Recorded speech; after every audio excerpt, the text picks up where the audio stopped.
নির্বাচন কমিশনারের কত ক্ষমতা, এই জনসভাটাকে যেভাবে কত পরশু দিন থেকে নোংরামি করেছে বিজেপির কর্মী আর বিকাশ সর্দার পাগল। আমি সেই বিকাশ সর্দার প্রার্থীকে বলবো, আপনি ভোটের দিন নফরগঞ্জে থাকবে আর আমিও থাকবো।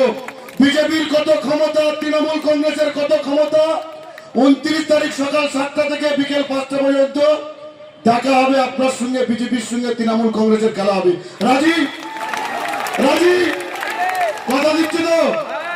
বিজেপিকে এই বাসন্তী থেকে এমন ভাবে হারাতে হবে যাতে নরেন্দ্র মোদী আর অমিত শাহ আর জ্ঞানেশ কুমার সারা জীবনের মতন যেন শিক্ষা পায় যে বাংলার দিকে আর কোনোদিন তাকাবো না। কথা দিচ্ছেন? এরপরে কথা দিচ্ছেন? লড়াই হবে তো বিজেপির বিরুদ্ধে? লড়াই হবে, মাঠে লড়াই হবে, পাড়ায় লড়াই হবে। জয় বাংলা। অনেক অনেক ধন্যবাদ।